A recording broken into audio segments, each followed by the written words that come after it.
Johor Darul Ta'zim JDT menepati status sebagai pasukan pilihan dengan marak ke suku akhir Piala FA. Ini selepas mereka berjaya mengatasi PDRM 3-0 di Stadion Sultan Ibrahim hari ini. Sebaik sepak mula, Harimau Selatan mula mengasak dan memperoleh gol pertama menerusi Bergson da Silva pada minit ketiga. 9 minit selepas itu, derita The Corps semakin bertambah apabila penyerang Brazil itu menyumbat gol kedua perlawanan menerusi sepakan penalti. Penalti diberi kepada tuan rumah susulan tindakan pertahanan PDRM, Akil Rashid menjatuhkan Akhyar Rashid dalam kotak penalti. Bergson mudah menewaskan Akil Razak bagi melebarkan kelebihan untuk JDT. Sekitar minit ke-26, kegagalan bek tengah import, James Okuosa mengawal bola mengakibatkan situasi kelam kabut dalam kotak penalti PDRM dengan Akhyar sekali lagi dijatuhkan. Giliran Leandro Velasquez pula menyempurnakan penalti bagi meletakkan Harimau Selatan selesa di hadapan. Di sebalik ketinggalan jauh di belakang tuan rumah, pasukan pelawat yang dibimbing Azmi Aziz sentiasa menggusarkan pertahanan JDT dalam situasi bola mati. Ini termasuk percubaan Okuosa pada minit ke-31 yang berjaya dinafikan penjaga gol Harimau Selatan, Farizal Malias. Perlawanan bertambah panas pada separuh masa kedua apabila Okuosa diterjah keras oleh Bergson. Ini mengakibatkan perlawanan terganggu selama beberapa minit lebih-lebih lagi dengan kedua-duanya masih bertengkar tentang insiden berkenaan. Bagi mengelak perkara ini daripada berlarutan dan menenangkan kedua-dua pasukan, Okuosa dan Bergson kemudiannya dipanggil pengadil sebelum kedua-duanya diberi amaran lisan. Dengan kemenangan dalam genggaman, Solari memberi peluang kepada beberapa orang pemain untuk membuat penampilan pertama bersama pasukan. Ini termasuk penyerang naturalisasi negara, Mohamado Soumaré. Penyerang berdarah Gambia itu hampir mencipta impak segera pada minit ke-75. Soumaré berjaya melarikan bola ke arah kotak penalti PDRM tetapi malangnya, tolakannya ke arah pintu gol terlampau lemah dan mudah dikeluarkan barisan pertahanan The Corps. Perlawanan sekali lagi terhenti selama beberapa minit apabila pertengkaran tercetus antara Marcus Macaulay dengan Nazmi Faiz Mansur sekitar minit ke-83. Ini disebabkan pemain tengah JDT itu cuba mendapatkan bola daripada Macaulay tetapi tidak dilayan pemain tengah PDRM berkenaan. Ia hampir saja membawa konfrontasi antara kedua-dua pasukan tetapi keadaan kembali tenang apabila kedua-duanya diberi amaran lisan oleh pengadil. Pemain gantian, Adam Farhan menyangka telah menyumbat gol keempat pada minit ke-90, tetapi gol tersebut dibatalkan oleh pengadil. Tanpa sebarang tambahan gol, keputusan 3-0 kekal sehingga tamat perlawanan.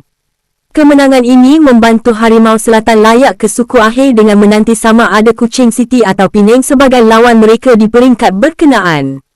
Tetapi bagi Sang Saka Biru, ini bukan bermakna pertemuan mereka dengan JDT sudah berakhir. Ini kerana pada 19 April ini, kedua-dua pasukan akan kembali bersemuka untuk perlawanan Liga Super di Stadium MBPJ.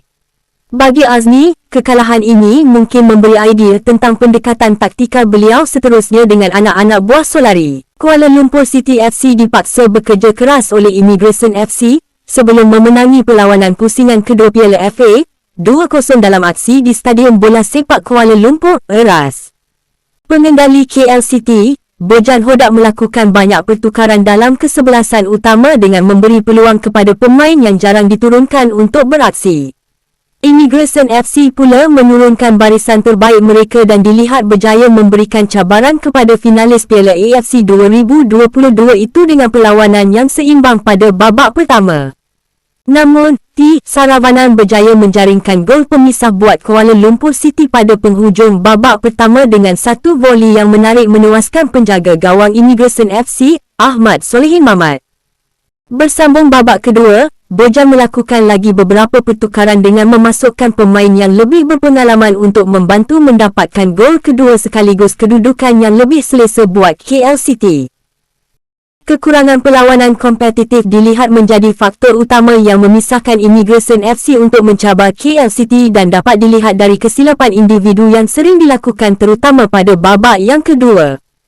Kesilapan pemain pertahanan Immigration FC yang gagal mengeluarkan bola dari kawasan bahaya menemui Ronald Morales yang tenang menyumbat gol kedua KL City ketika permainan berbaki 7 minit.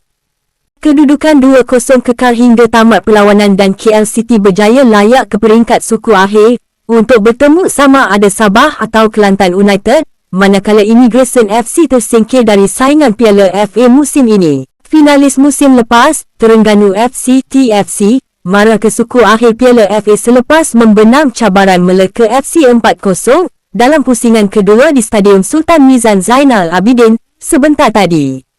Beraksi di Stadium Sultan Mizan Zainal Abidin, Terengganu tidak berdepan laluan sukar untuk menundukkan cabaran pasukan yang beraksi di Liga M3, Melaka FC. Seawal minit ke-5 permainan, Terengganu berjaya memecah kebuntuan menerusi Ivan Mahmud. Penyerang import berusia 25 tahun itu menyudahkan hantaran Syafiq Ismail dengan satu rembatan kencang menggegah jaring. Percaturan pasukan pelawat, Melaka FC seakan tidak menjadi.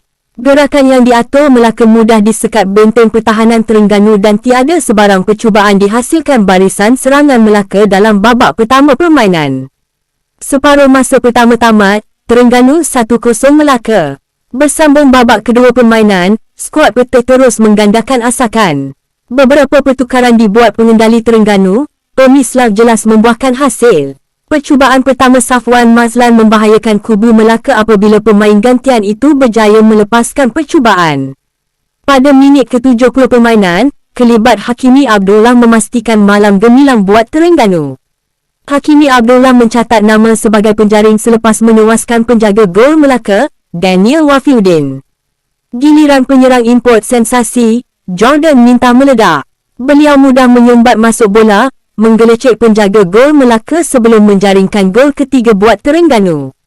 Minit masa tambahan dimanfaatkan tuan rumah. Hantaran Engku Syakir disempurnakan Jordan Minta sekaligus memastikan kemenangan bergaya milik skuad Pete. Terengganu atasi Melaka dengan keputusan 4-0. Terengganu secara sah melangkah ke pusingan suku akhir Piala FA 2023 berdepan Kelantan. Jangan ketinggalan dengan info-info terbaru hanya di HD Bola. Yang belum mengikuti lagi, sila tekan simbol subscribe. Sertakan butang loceng notifikasi untuk dapatkan info baru di sini. Klik butang suka kalau anda berkenan video ini ya. Yang sudah menekan subscribe, rajin-rajinkan tangan anda untuk mengkomen di ruang komen. Bersertakan kongsikan video ini, jika ada bermanfaatnya. Itu saja, terima kasih.